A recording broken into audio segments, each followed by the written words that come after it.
A very good morning, my dear students. You know that we have completed our chapter number 6, that is changes around us. In that chapter, we have studied about the physical changes, chemical changes, reversible changes, and irreversible changes. We have also completed the written work, that is question answers, exercise, everything. Now, today we will start our chapter number 7, that is the word of living. In this chapter, you will learn about things around us, characteristics of living things, non-living things, difference between living and non living things. तो हमारे आसपास जितनी भी चीज़ें हैं we will describe और differentiate according to living and non living. Now start reading the gear up. Observe the picture carefully. What do you see in this picture? Can you identify the living and non living things in the picture? What criteria did you use to classify them? ठीक है, there is a picture of a fountain. यहाँ पर कुछ चीज़ें हैं जैसे stones हो गए, प्लांट्स है, वाटर है ना. तो कुछ चीज़ें हैं हमें बताने की कौन सी लिविंग है और नॉन लिविंग थिंग्स है. तो हम बहुत छोटे क्लास से पढ़ते हुए चले आ रहे हैं लिविंग और नॉन लिविंग थिंग्स के बारे में.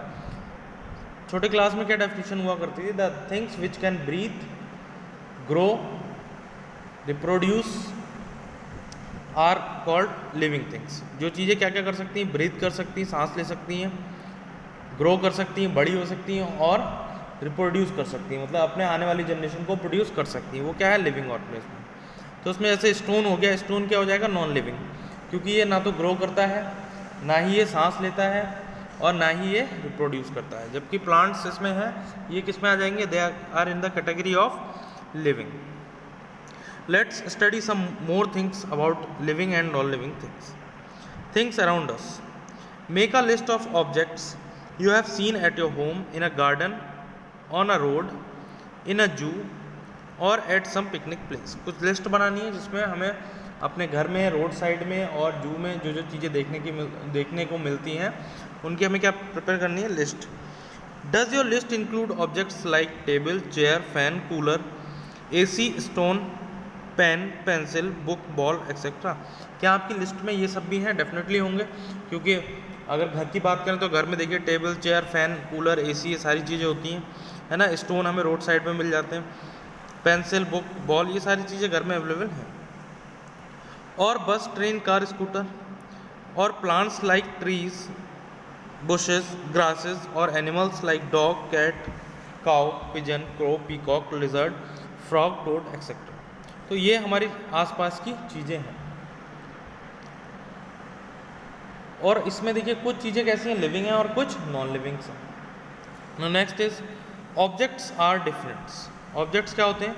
अलग होते हैं. उनकी प्रॉपर्टीज़ भी कैसी होती हैं? डिफरेंट होती हैं. Study various objects that you see in your surroundings. Do you find them all to be similar?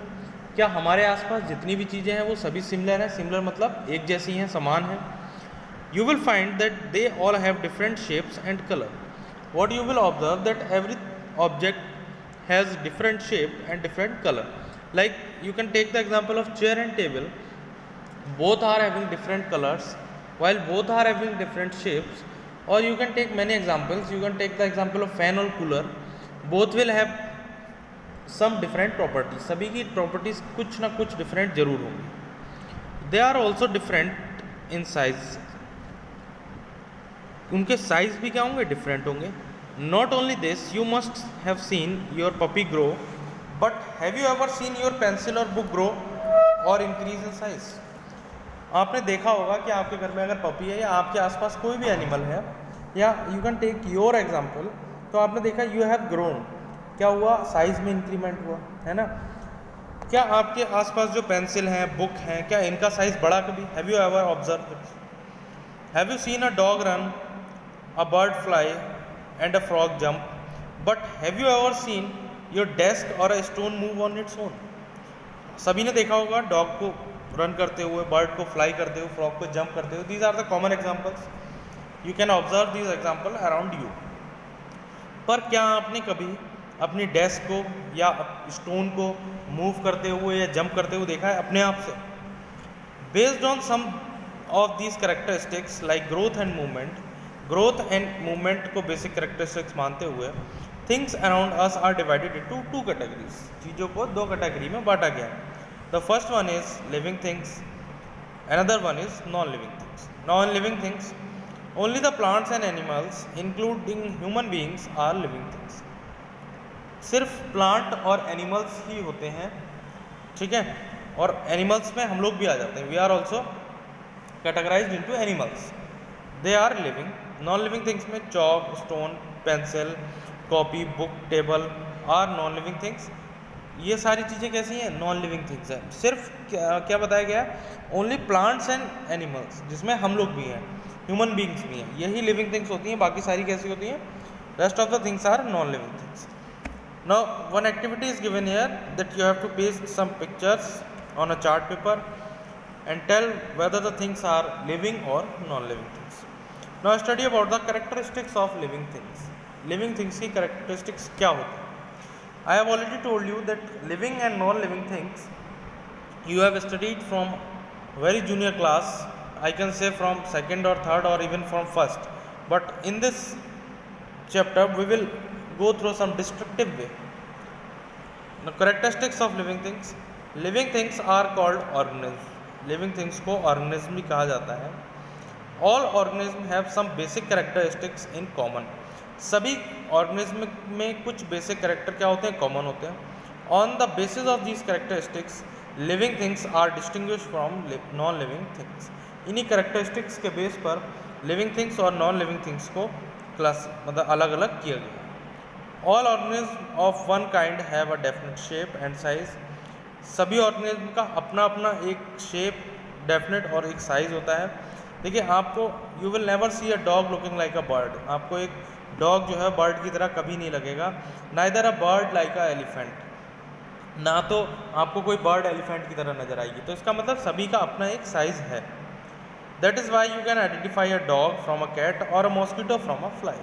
इसी वजह से हम एक डॉग और कैट को, मॉस्किटो और फ्लाई को डिफ्रेंशिएट कर सकते हैं, because every one has a different, a unique shape.